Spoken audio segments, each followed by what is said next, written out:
आता श्रीपाल सर, माझा आवाज येतो तुमच्यापर्यंत? सबनीस सर, माझा आवाज येतोय? हा सर, दोन अतिशय महत्त्वाचे शब्द त्यांनी वापरले शिंदे सरांनी. एक तर आमची भाषिक शरणागती आणि दुसरा महत्त्वाचा मुद्दा तो म्हणजे भाषिक शहाणपण. ह्या दोन्ही बाबतीमध्ये ही वस्तुस्थिती मानायची का? मराठी माणूस अशा प्रकारची भाषिक शरणागती का पत्करतो आणि दुसरं भाषिक शहाणपण कमी का पडतंय? शहाणपण कमी करण्यासाठी ज्ञानेश्वराची मराठी, तुकारामाची मराठी, आगरकरांची, आंबेडकरांची मराठी, महात्मा फुल्यांची, धोंडो केशव कर्व्यांची मराठी, या मराठीच्या सार्वत्रिक अशा सामर्थ्यामध्ये वजाबाकी व्हायला नको. वजाबाकी हे मूळ कारण आहे शरणागती. कशा प्रकारची वजाबाकी तुम्ही म्हणताय? थोडंसं स्पष्ट करून सांगा प्लीज आपल्या प्रेक्षकांना. तर दलित आणि हिंदू, मुस्लिमांचं कॉन्ट्रीब्युशन मराठीला आहे, ख्रिश्चनांचं कॉन्ट्रीब्युशन मराठीला आहे, सर्व जाती धर्माचं, कैकाड्यांचं, आदिवासींचं योगदान हे मराठीला समृद्ध करणारं आहे. हे योगदान वाढल्यापासून मराठीला अधिक चॅलेंजेस मिळत आहेत. ते सरकारकडूनही मिळत आहेत, ते समाजाकडूनही मिळत आहेत. समाजातली उच्चवर्णीय प्रवृत्ती, स्वार्थी प्रवृत्ती ही विभाजनवादाला प्रोत्साहन देते आहे, विषाची पेरणी करते आहे. अशांना सगळं एकत्र करणं, एकत्र होणं योग्य त्यांना पटत नाही. त्यांचा धार्मिक अजेंडा, त्यांचा राजकीय अजेंडा डिस्टर्ब होतो आहे. आणि म्हणून मराठीची जेवढी विभागणी करता येईल तेवढी करणं योग्य आहे असं त्यांना वाटतं. बरं. दुसरी गोष्ट, राजकीय भूमिका या स्वार्थी भूमिका आहेत.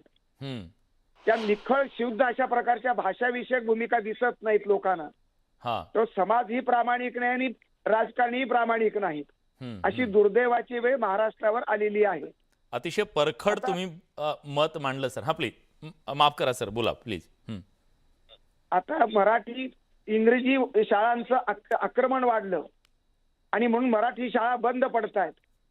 त्या पालकांच्या अनास्थेमुळं, पालकांच्या स्वार्थी हेतूमुळं समाजाची दृष्टीच बदललेली आहे. इंग्रजीला अधिक प्राधान्य देणारी मराठीचा न्यूनगंड पोचणं आणि पुन्हा मराठीचा वरून अस्मितेचा जय जयकार करणं अशी दुट्टप्पी भूमिका समाजाची झालेली आहे.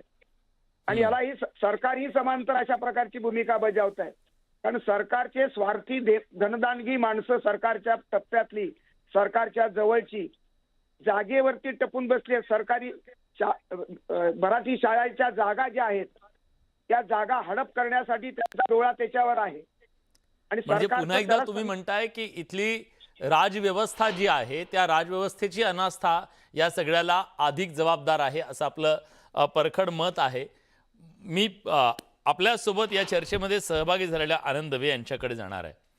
आनंदजी, मराठी माणूस म्हणून पडलेला एक प्रश्न, एक पत्रकार म्हणून पडलेला प्रश्न सातत्यानं, जेव्हा इतर भाषिक आहे किंवा मराठी भाषिक आहे दुसऱ्या राज्यात जातो तेव्हा तिथल्या भाषेला तो पटकन स्वीकारतो आणि स्वीकारून तिथला होऊन जातो. अगदी दुधात साखर विरघळावी तशा पद्धतीने विरघळतो. अगदी दुसऱ्या राज्यातून आलेला आणि इतर राज्यांमध्ये जाणारा माणूस सुद्धा तिथली भाषा शिकतो आणि हे करतो. पण महाराष्ट्रामध्ये जर कोणी आग्रह धरला तर त्याला विरोध का होतो?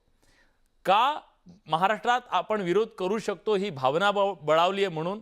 एक तुम्ही सुद्धा परप्रांतातून आलात, या मराठीनं तुम्हाला कसं स्वीकारलं आणि आज होणाऱ्या विरोधाकडे तुम्ही कसं पाहता? सर्वतोजी तुम्ही पद्धतीने सुरेला महाराष्ट्रातलं तत्व सांगितलं त्याबद्दल आपलं कौतुक करतो. आणि त्या माध्यमातून महाराष्ट्रातल्या सर्व जनतेला, संपूर्ण महाराष्ट्राला विनम्र कर तुमच्या त्या प्रमाणाविषयी पूर्ण महाराष्ट्राच्या. आता तुमच्या विषयावर येतो की अगोदर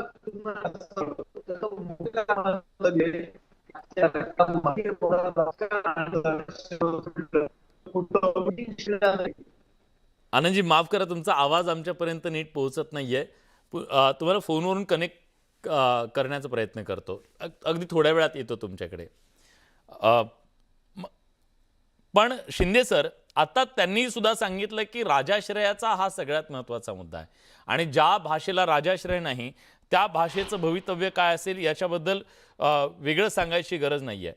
पण मग मराठी हा केवळ आता भावनिक आणि राजकारणाचा विषय झालेला आहे का?